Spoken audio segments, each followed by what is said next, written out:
금요 성서전과 말씀, 신명기 말씀과 그리고 사도행전 말씀 중심으로 해서 말씀을 좀 보려고 합니다. 한 주간 여러분 좀 어떻게 지내셨는지요? 그 추석 기간 동안 가족들도 만나시고 그리고 개인적으로 휴가를 지내신 분도 있는 걸로 알고 있고요. 그런 가운데서 이제 여러분들이 잠시 말씀을 집중해서 보는 시간들이나 차분히 개인적으로 보는 시간들을 아마 갖지 못했을 수도 있습니다. 오늘 기도에 많이 오셨는데 이 기도의 시간을 통하여서 다시 한번 말씀으로 나의 생각과 기도를 정리하는 시간이 되면 참 좋겠다 싶습니다. 여러분들 가운데 오늘 말씀 가운데 그리고 남아있는 기도의 시간 가운데 주님께서 큰 위로와 격려를 해주시기를 간절히 소원합니다. 오늘 말씀은 신명기 말씀 여러분 아침에 좀 읽어보셨어요? 나누신 분들도 있을 텐데 혹 안 그러신 분들은 지금 말씀을 좀 보시면서 함께 나누도록 그렇게 하겠습니다. 신명기 말씀은 오늘 1장입니다. 1장 말씀에 신명기 1장 말씀에 이제 내용인데 이 내용은 모세가 이스라엘 백성에게 말씀하는 내용이에요. 모세가 이스라엘 백성에게 무슨 얘기를 하냐면 지난 날을 회상합니다. 그 지난 날이라는 것은 애굽에서부터 나와서 광야에서 지냈었던 지난 40년간의 기간을 이렇게 쭉 설명을 하면서 얘기가 시작이 되는 그 가장 앞부분 내용이에요. 그래서 이스라엘이 여기까지 어떻게 오게 되었는지 이제 곧 가나안 땅에 들어가게 될 것이다 라는 건데 하나님이 오늘 8절에 있는 내용처럼 이렇게 약속하셨다는 거예요. 내가 이 땅을 너희에게 줄 것이다. 이제 이 땅은 앞에 나오는 내용인데 가나안 땅이에요. 가나안 땅을 줄 것이다. 가서 그 땅을 차지하여라. 여호와가 그 땅을 너희 조상 곧 아브라함과 이삭과 야곱과 자손들에게 주기로 약속했던 그 땅. 그러니까 이미 주기로 약속했던 땅을 이제 너희가 받을 것이다 라는 거예요. 그리고 이제 그 땅을 차지하러 이제 들어가게 되는데 모세가 여기서 한 가지 문제를 말합니다. 제기하거든요. 그게 뭐냐면 그때 그 이야기가 나왔을 때 내가 여러분에게 말을 했어 라는 겁니다. 뭐라고 말을 했냐? 이건 이스라엘 백성에게만 말한 게 아니라 하나님께도 이렇게 말씀을 드렸죠. 나는 혼자서 여러분을 돌볼 힘이 없어 라는 겁니다. 모세는 자기가 이 모든 일을 다 할 수 없다라는 거예요. 왜냐하면 왜냐하면 이제 그 뒤에 나옵니다. 이스라엘 백성의 숫자가 이제 별처럼 많게 해주셨어요. 이미 엄청나게 많아서 세기도 어려울 정도로 많다라는 거죠. 그리고 하나님께서 백성의 수를 1000배나 많게 해주시고 이거보다 더 많게 해주실 것이고 또한 이미 약속하신 복을 이제 주실 것이고 받을 거라는 거예요. 그러면 하나님이 이제 약속하셨기 때문에 분명히 이게 지켜질 텐데 모세는 자신은 이것을 혼자 다 끌고 갈 수 없다는 거죠. 게다가 이제 모세는 이 뒤에 또 내용이 나오지만 자기는 가나안 땅에 들어가지도 못해요. 그런 상황이 되어버립니다. 일단은 아직까지는 지금 모세가 건재하고 이스라엘 백성들하고 같이 있는 상황인데 이 상황에서 사람이 많아지면 그 가운데 여러 가지 일들이 있을 수 있는데 그거를 지금 이제는 더 이상은 나 혼자 할 수 없다라는 겁니다. 문제와 다툼이 일어날 수 있잖아요. 그런 것들을 다 해결할 수가 없다라는 겁니다. 자, 모세의 이 얘기는 솔직하고 정확한 분석이에요. 너무 당연한 얘기인 것 같지만 지도자가 되거나 당사자가 됐을 때 이런 결정이나 이런 분석이나 이런 고백들을 하기가 경험상 쉽지 않은 것 같아요.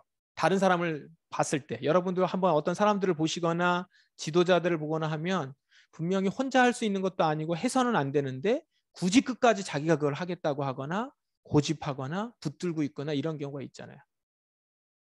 그게 어려운 일인 거거든요. 근데 지금 모세는 솔직하고 정확하게 이야기를 합니다. 나 혼자 이건 다 할 수 없다. 그래서 대안을 제시를 합니다. 그 대안이 뭐냐면 이것은 하나님께서 모세에게 주신 대안이기도 합니다. 각 지파에서 몇 사람을 뽑되 지혜와 경험이 있는 현명한 사람들을 뽑으라. 그러면 여러분의 지도자로 세우겠다라는 겁니다. 이들이 누구냐면 1000부장, 100부장, 50부장, 10부장. 그러니까 이제 1000명을 맡는 사람, 그 가운데 100명을 맡는 사람, 50명을 맡는 사람, 10명을 맡는 사람 이렇게 조직을 만들겠다라는 거죠. 단지 그냥 조직을 만들어서 내가 그 위에 군림하겠다라는 것이 아니라 각 지파가 이제 자치를 하게 되고 그 가운데 이제 지도자들이 쭉 세워지게 되는 것입니다. 그래서 이들을 통하여서 지금 이 모세가 할 수 없는 일들을 계속하게 하겠다라는 것이죠. 그들을 뽑을 때 자격이 이겁니다. 이 사람들이 뭘 하게 될 거냐면 그 서로 다툼이 일어나거나 어떤 문제를 해결하는 데 있어서 주로 해야 되는 일이 이제 재판 일이에요. 그러니까 재판 일은 왕이 하거나 제사장이 하거나 지도자들이 하는 일이에요. 굉장히 권한이 강합니다. 지금 우리가 보는 거하고 좀 달라요. 그런 이제 지도자로 세워서 그 사람이 그 일을 할 수 있도록 하는 거죠. 모세 대신하는 거고 모세와 같은 위치나 마찬가지인 겁니다. 그의 자격이 이렇다라는 거예요. 17절에 공정한 재판이나 일 처리를 할 수 있도록 어떻게 하라고요? 신분이 높은 사람과 낮은 사람의 말을 똑같이 들어주고 불공정하게 하지 않고 불공평한 일이 생기지 않도록 해야 돼요. 사람이 아니라 하나님을 바라보면서 해야 돼요. 그러니까 사람을 두려워하지 않고. 그런 다음에 그 가운데서도 이제 자신의 힘이나 능력으로 해결이 안 되는 것들만 모세에게 가져오면 최종 판결을 내리겠다라고 해요. 그리고 보시면 아시겠지만 모세도 본인 스스로 내릴 수 없는 일이 있어요. 그 일은 또 하나님께 가져가 나가서 그것을 또 해결해 달라고 하기도 하고 이렇게 되는 겁니다. 그래서 이 일을 하고 이렇게 세우겠다. 그래서 모세는 지금부터 지도자들을 많이 세우고 그 지도자들이 훨씬 많아지기를 원한다라는 겁니다. 자, 제가 처음에 시작할 때 이 부분이 신명기 1장이라고 말씀드렸습니다. 신명기 첫 부분이거든요. 시작 부분이에요. 신명기 시작 부분인데 이 부분에서 가장 먼저 이스라엘에게 얘기하는 데 있어서 제일 먼저 다루고 있는 내용이거든요. 그러니까 이스라엘이 어떤 방향으로 나아가야 되는지 방향성을 보여주고 있는 겁니다. 이제까지 이스라엘은 어떻습니까? 이스라엘 공동체는 모세만 바라보고 왔다고 해도 과언이 아닙니다. 물론 하나님께서 구름 기둥과 불 기둥으로 얘기를 하셨지만 그것에 대해서 지시는 누가 해요? 모세가 해요. 가자라고 하면 가는 거고 멈추자 그럼 멈추는 거예요. 그 모든 영향력을 모세가 다 행사해 왔다는 것이죠. 하나님은 모세에게 말씀하셨고 모세를 통해서 무엇이든지 이루었기 때문에 그래서 모세의 영향력은 이스라엘에게는 절대적이라고 할 수 있습니다. 그러나 이제 이 신명기 말씀에서는 모세가 하는 얘기가 뭐죠? 이제 그럴 수도 없고 그래서도 안 된다라는 거예요. 우리 공동체는 그렇게 나가면 안 된다. 이스라엘은 모세가 영웅이 되는 영웅으로 딱 서 있고 군림하는 공동체가 아니라 모두가 함께 만들어가는 공동체로 성장해야 된다라는 겁니다. 그리고 각자들이 그 가운데 다 자체적으로 잘 서야 된다는 것이죠. 이런 얘기들을 이스라엘의 이 모습들은 뭘 보여주고 있냐면 바로 이스라엘은 하나님 나라의 모델이거든요. 하나님께서 이들을 세우셔서 공동체로 나라를 세우시는데 하나님의 주권으로 다스리는 공동체, 즉 하나님 나라를 이 땅에 보여주는 모델로서의 공동체란 말이에요. 그러니까 하나님 나라의 모델로서의 이스라엘 모습이 이런 모습이어야 된다는 거예요. 어떤 모습이요? 어떤 왕이나 지도자 한 사람으로 되어지는 공동체가 아니라 그런 나라가 아니라 모두가 함께 세워져서 서로가 서로를 협력하여 세워지는 나라. 모세와 같은 사람들이 곳곳에서 나와야 되고 곳곳에서 하나님의 일을 대신 감당해야 한다는 것이죠. 무엇입니까? 주의 나라, 하나님의 나라는 혼자가 아니라 연합하여서 세워져 가야 한다라는 사실을 오늘 신명기 말씀은 하고 있는 겁니다. 다시 말씀드려요. 이 본문이 신명기 1장이라는 것을 눈여겨보십시오. 신명기는 가나안에 들어가기에 앞서서 이스라엘 백성들에게 꼭 필요한 이야기를 정리해서 들려주고 있는데 말하자면 이스라엘 백성의 정체성과 같은 말씀이에요. 신명기 말씀은. 그 시작에 어떻게 누구에 의해서 이스라엘이 형성되어져야 하는가에 대한 이야기입니다. 함께 지어져 가고 만들어져 가야 한다. 하나님 나라의 모형이 될 이스라엘의 모습은 그런 모습인 것이죠. 그래서 어떤 다른 나라처럼 왕이 세워지고 그 왕이 하나님의 아들이고 신의 아들이고 그 신의 아들이 이렇게 통치하는 그런 나라, 그게 아니라 모두가 다 각자가 하나님의 아들들이 그 자리에서 함께 만들어져 가고 서로 세워져 가고 지혜를 짜내는 것임과 동시에 하나님의 법이 곳곳에 그곳에서 계속 내릴 수 있도록. 그래서 그 재판하는 자들은 하나님께 속한 이름을 알고 사람을 두려워하지 않고 하나님을 두려워하며 살아가는. 그러니까 모든 사람들이 하나님의 법이 함께 이루어지는 것이죠. 누구 하나만 잘하거나 특별히 한 사람만 잘해서 되는 것이 아니라는 것입니다. 그게 하나님의 나라.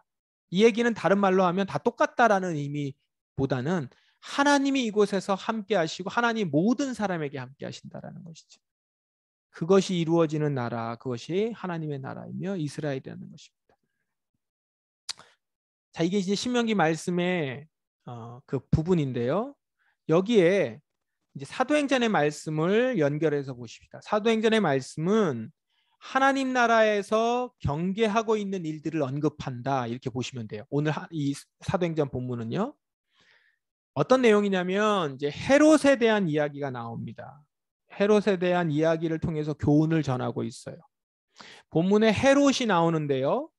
그냥 상식선에서 여러분들 들으시면 좀 아시면 좋겠습니다. 여기서 헤롯은 헤롯 대왕의 손자, 헤롯 이름이 많았어요. 그래서 여러분 헷갈릴 텐데 헤롯 대왕의 손자예요. 손자 헤롯 아그리빠인데 이 헤롯 아그리빠가 당시에 로마 황제와 그리고 총독과 친분이 두터웠어요. 그러니까 정치를 잘한 거죠. 당시에 가장 강력하면서도 이제 지배하고 있던 나라인 로마의 친분이 되게 좋고 그러니까 외교를 굉장히 잘한 겁니다. 그래서 그 덕에 헤롯이 헤롯 대왕이 굉장히 강력한 왕이었고 정치를 잘했는데 소위 정치를 잘했는데 그때만큼 잘했어요. 이 헤롯 아그리빠가. 그래서 많은 영토를 차지하고 있었고요. 그리고 그 권력이 어디까지 갔냐면 두로와 시돈에게까지 영향을 미쳤다고 해요. 두로와 시돈은 꽤 잘 사는 나라였고 그곳에 영토까지 갔다는 건 굉장히 멀리 나갔다는 건데 거기까지 영향을 미쳤습니다. 내용을 보면은 두로와 시돈이 헤롯의 영토에서 식량을 공급받아서 살아가고 있다라고 나와요. 그런데 두로와 시돈이 헤롯에게 뭔가 밉보였어요. 내용에 보면 몹시 노여움을 사고 있다는 건 뭔가 밉보였습니다.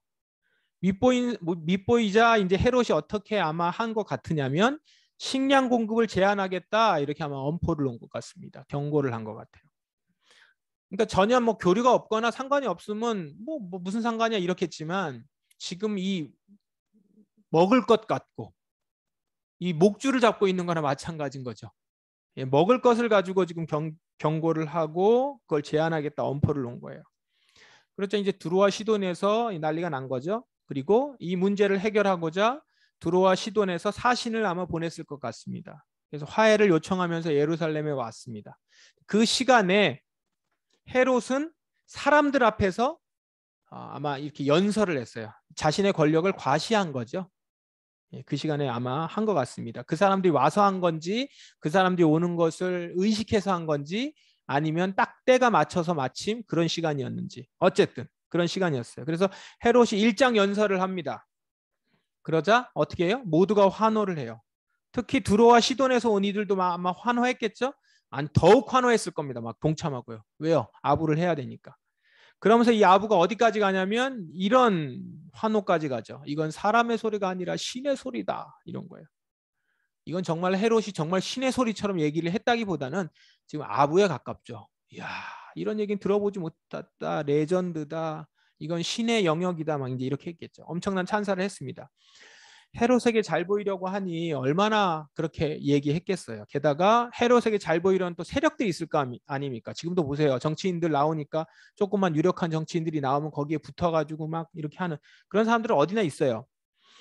그래서 이 환호로 막 이렇게 하는 거기에 또 군중까지 동원을 해가지고 그렇게 했을 수 있겠죠? 중요한 것은 이겁니다. 이렇게 하는 이런 환호와 이런 일에 헤롯이 어떻게 반응했느냐예요. 헤롯은 그 일을 맞다 이렇게 한 거죠. 그래서 하나님께 영광을 돌리지 않았다 이렇게 나왔습니다. 그러니까 하나님께 영광을 돌리지 않고 이게 원래 하나님께 영광을 돌려야 되는 것을 자기가 가로쳐서 자기가 신이 된 거잖아요. 신의 소리니까. 신의 소리라는 건 자기가 신의 영역으로 간 거 아닙니까? 하나님께 영광을 돌리지 않았다라고 성경은 기록되어 있습니다. 헤롯은 환호 소리를 즐기면서 영광을 자기가 다 차지했던 겁니다. 그러니까 말하자면 뭐 한 거죠? 선을 넘은 거죠. 선을 넘었습니다. 사실 이 모습을 보면요, 그가 단지 이것만 실수한 것일까요? 사실 실수는 아니에요. 이것이 그냥 갑자기 돼서 실수가 된 것, 그런 것이 아니라는 거죠. 이거는 평상시의 헤롯의 모습, 그리고 평상시의 헤롯의 통치 방식을 반영한 모습일 겁니다. 그는 이스라엘을 자기 것으로 여겼고 하나님이 주신 모든 것을 가로채는 범죄를 저지른 것입니다. 그래서 어떻게 되죠? 또 즉시 이 일이 일어났습니다. 주님의 천사가 즉시 헤롯을 내리쳤어요. 그래서 헤롯은 벌레에 먹혀 죽고 말았다라고 나옵니다. 이 벌레라는 것이 아마 그 예전 성경에 충이라고 나왔고 몸에 이제 어떤 병균이 생겼거나 진짜 벌레를 먹었거나 그렇겠죠. 곧장 심판을 받았다는 겁니다. 이게 아마 이 일이 생기고 난 지 얼마 안 돼서 금방 죽은 것 같아요. 그걸 통해서 그 신의 소리라는 거 그냥 받아들였었던 그 신의 소리를 가지고 있는 사람이 어떻게 그렇게 죽을까요? 이렇게 죽는 걸 통해서 이 사람이 심판을 받았다는 걸 많은 사람들이 알았겠죠. 벌레에게 먹혀 죽었다라고 나옵니다. 그러니까 하나님이 치시니까 어떤 일이 생겨요? 가장 하찮게 여겨지는 생물이잖아요. 우리가 이러죠. 벌레만도 못한 막 이런 게 얘기하잖아요. 그런 벌레에게 생물에게 먹히는 존재인 거예요. 자기가 신의 영역에서의 가장 높은 자리에 있다라고 자랑했는데 그 즉시 가장 아래에 있는 벌레에게 먹혀 죽고 말았다는 것이죠. 자, 그렇게 헤롯은 심판을 받았습니다. 오늘 얘기가 그 얘기죠. 헤롯이 심판을 받는 모습은 헤롯과 같은 이런 죄인은 하나님 나라에 들어갈 수 없다라는 걸 보여주고 있습니다. 이스라엘은 지금 로마의 속국으로 있어도 주님의 백성들이에요. 주님의 나라입니다. 거기를 통치하고 있는 왕은 주님의 사람들을 대신하여 그 일을 하는 것이고 신명기에 보면 그 얘기가 나옵니다. 이스라엘의 왕은 결코 사람들 위해 군림하거나 말을 많이 두거나 군말을 많이 두거나 돈을 많이 쌓아두지 말라라고 얘기를 해요. 똑같이 행동하라는 거거든요.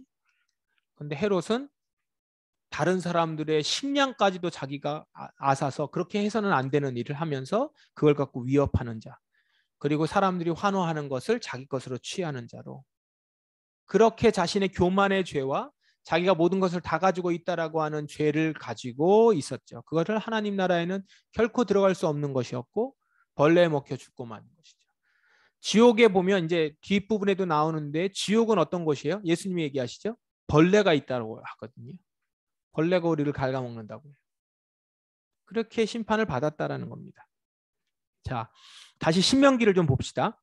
신명기에 이스라엘은 가나안에 들어가기에 앞서서 많은 지도자들을 세운 거예요. 아까 그 신명기 본문에 하나님이 새롭게 세우는 나라는 그의 나라에 필요한 일꾼이 있습니다. 그 필요한 일꾼이 그 나라에 필요한 일꾼, 그 일꾼들을 세워야 되는 것입니다. 그 일꾼들은 공정하게 다툼과 어려움을 중재할 사람들입니다. 사람의 외모를 보고 마음이 기울이지 않도록 서야 한다는 것이죠. 이 모든 것을 통해서 이스라엘은 하나님의 거룩한 나라 그의 백성으로 세워집니다. 신명기만 보면은 이스라엘 나라를 잘 운영해야 한다. 조직적으로 잘해야 되고 행정적으로 잘해야 된다. 이렇게 교훈이 될 수 있지만 오늘 사도행전의 교훈을 덧붙이면 그 운영에는 하나님의 백성으로서의 죄의 문제를 간과하지 말아야 하는 그런 운영이라는 것을 기억하라라는 것들을 볼 수 있다는 것이죠. 그냥 잘 다스리는 것이 아니라 하나님 나라의 사람으로서 이 땅을 살아가는 데 있어서 하나님의 말씀과 그 아래서 살아가고 있는 삶의 모습들, 죄의 문제를 간과해서는 안 된다는 것이죠. 헤롯과 같이 벌레 먹혀 죽고 마는 이런 일들이 일어날 수 있는 것이란 말입니다. 하나님 나라에는 그런 자들이 들어갈 수 없다라는 것들을 오늘 이스라엘 백성들은 봐야 되는 것이고 인지하여야 한다라는 것이죠. 그러므로 본인 스스로 죄를 가볍게 여기서는 안 됩니다. 지도자들 본인 스스로의 죄를 가볍게 여겨서 안 되고 다른 이들의 죄 가운데도 거하지 않도록 어떻게 해야 돼요? 하나님의 공의와 정의로 다스려야 된다는 거죠. 그래서 여기 보면 하나님의 공의와 하나님의 공정하게 다스려야 된다라고 하는 거에 들어가 있는 내용은 뭐예요? 그들 공동체 안에 죄가 없어야 되는 거죠. 거짓이 없어야 되는 것이고 외모로 판단해서 거짓된 것이 그냥 판쳐서는 안 되는 겁니다. 죄임에도 불구하고 자기와 가깝다는 이유로 사람을 두려워해서 그것을 그냥 간과해서는 안 된다는 것이죠. 잘못된 일들, 죄인 것과 하나님 앞에서 진노를 살 만한 일들은 하나님을 두려워함으로 그 일들을 공정하게 심판하고 재판하는 일들을 해야 된다라는 것이 이스라엘 백성들 가운데 세워진 지도자들이 해야 되는 일입니다. 오늘 말씀 우리에게 한번 적용해 보십시다. 주님의 나라는 죄가 없어야 되는 것이고요. 그 가운데 서로 도울 때 세워질 수 있는 겁니다. 날마다 자신을 돌아보아서 마음을 깨끗하게 관리하고 숨은 죄까지도 감찰하시는 주님 앞에 겸손히 나가야 돼요. 그래서 우리는 매일매일 예수의 피를 의지하는 자들인 거예요. 지난주에 우리가 서로 섬기는 얘기를 하고 낮은 자리에 처하고 결코 높은 자리에 가지 말고 내가 먼저 섬기는 자리에서 다른 사람을 돕고 이익관계로 손익관계로 따지면서 세상에서 통용되고 있는 그런 잣대로 이 공동체 안에서 일어나면 안 된다라는 얘기들을 나눴습니다. 주일에요. 근데 이제 어떤 형제가 이런 질문을 했어요. 그러면은 뭐 뭐든지 다 들어줘야 되는 거냐? 누가 얘기하면 동료들이 얘기하면 다 들어줘야 되는 거냐? 호구가 돼야 되는 거냐? 이런 얘기를 했다고 해요. 물론 하나님 앞에서 살아가면서 내가 손해를 보면서 다른 사람을 세워줄 수 있으면 그렇게 해도 좋습니다. 그런데 그 가운데 한 가지 놓치지 말아야 될 것은 죄에 대한 것들, 죄에 대한 부분들에 같이 동역하거나 그것을 섬기기 위해서 내가 저 사람 대신 죄를 짓고 이런 일을 얘기하는 것이 아닙니다. 죄에 대한 부분들은 단호히 거절해야 되며 그 일들은 오히려 지적하고 그 일들은 드러내게 해서 죄 씻음으로 가야 되는 것이죠. 죄를 짓는데 함께하거나 서로 협력하거나 서로 돕는 게 아닙니다. 그래서 여러분 제일 악한 게 뭐냐면 교회 안에서 공동체 안에서 죄에 대한 것들을 서로 통용하고 정보를 교환하고 하나님이 기뻐하시지 않는 일들을 함께 도모하는 일들. 그래서 교회 안에서 공동체 안에서 어떤 비즈니스 관계에 대한 일들, 세상의 일들 협력하는 거 조심해야 되는 것이죠. 죄의 부분들 함께 엮여 있기 때문에. 숨은 죄까지도 주님은 감찰하십니다.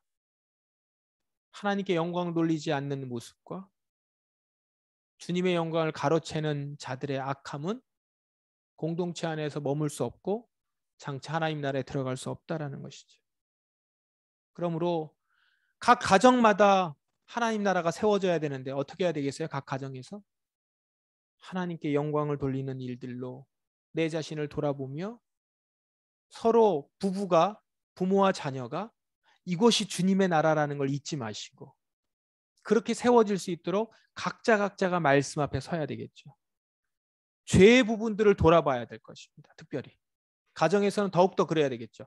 가정은 어쨌든 더 서로 협력하려고 하고 같이 하려고 하는 공동체, 가장 작은 공동체니까. 그래서 더 중요한 게 뭐예요? 죄 짓는 일에 같이 해서는 안 되는 거죠. 아나니아 삽비라처럼. 죄 짓는 일에 같이 하거나 그 일에 함께하면 같이 죽게 되는 겁니다. 그것을 조심해야 될 뿐만 아니라 경계해야 되는 것이고. 조금 더 크게 보면요. 우리 교회 지체들이 서로 도와서 포도나무 교회가 하나님 나라로 세워져야 가야 됩니다. 포도나무 교회가 어떤 교회가 되어야 돼요? 하나님 나라를 구현하는 교회가 되어야 해요. 크기가 아닙니다. 오히려 크기는 작을 수 있죠. 겨자씨만할 수도 있습니다. 그러나 하나님 나라가 심어지면 그곳이 많은 이들에게 영향을 미치고 쉬게 할 수 있으며 그 복음은 더욱더 크게 드러날 수 있게 한단 말입니다. 그 일이 우리가 추구해야 되는 일이겠죠. 그러므로 지금 여러분 한 사람 한 사람이 중요합니다. 우리가 작은 공동체고 우리 한 사람이 별로 보잘것없고 자랑할 만한 것이 없다라고 하는 것으로 겸손한 것은 좋으나 주의 나라의 일에 뒤로 머물러서는 안 된다는 것이죠. 서로 합력하여 선을 이루면서 나아가야 되는 것이고, 이 가운데 철이 철을 날카롭게 하듯이 서로가 서로를 빛나게 하는 일들로 나아가면서 죄에 대한 부분들을 서로 제거하고 기도하며 깎여져 나가는 것이죠. 그래서 오늘 여러분 개인 기도 제목들 가지고 좀 더 길게 기도하려고 제가 시간을 좀 확보를 했는데, 기도할 때 기도 제목만 보고 기도하지 마시고 기도 제목을 가지고 기도하시면서 그 사람을 향한 하나님의 뜻이 무엇일까도 같이 묵상하십시오. 그러다 보면 여러분 기도가 좀 달라질 수 있어요. 그리고 그 사람을 위해서 진정으로 어떻게 기도해야 될지도 나오게 되고, 이 기도 제목 가운데 담겨져 있는 그 사람의 마음도 알게 되면서, 그러나 그 가운데서 더 하나님이 선하게 이루시고자 하는 뜻이 무엇인지를 같이 나누면서 기도하고 권면하고 서로 도와주는 것이죠. 우리 교회가 그런 공동체가 되기를 원합니다. 더불어서 한국 교회가, 우리 교회를 포함한 한국 교회가 서로 도와서 이 땅에 하나님 나라가 힘있게 세워져 가는 일에 함께 해야 합니다. 같이 세워져 가야 되고, 허물어져 가는 것을 서로 그냥 손가락질하면서 혀를 끌끌 차는 걸로 끝나지 말고 아파하며 함께 주의 나라가, 하나님의 나라가 크게 이루어져야 함을 우리가 보면서 애통해하며 기도하는 우리 교회가 되기를 원합니다. 우리 포도나무 성도 여러분, 함께 지어져 가는 공동체로 서길 원합니다. 기도하며 사랑하며 섬기며 그렇게 세워져 가십시다. 우리의 죄를 간구하지 않고 공동체에 임할 수 있는 죄와 악의 뿌리를 뽑아내며 날마다 예수의 피로 정결하게 되는 우리가 되고요. 그러한 교회로 세워지기를 소망하며 오늘도 함께 기도하는 저와 여러분이 되기를 바랍니다. 같이 기도하겠습니다. 이 시간 말씀을 의지하면서 오늘 말씀 기억하시면서 기도하십시다. 크신 계획을 신뢰하며 주님 앞에 나아가십시다. 기도하겠습니다.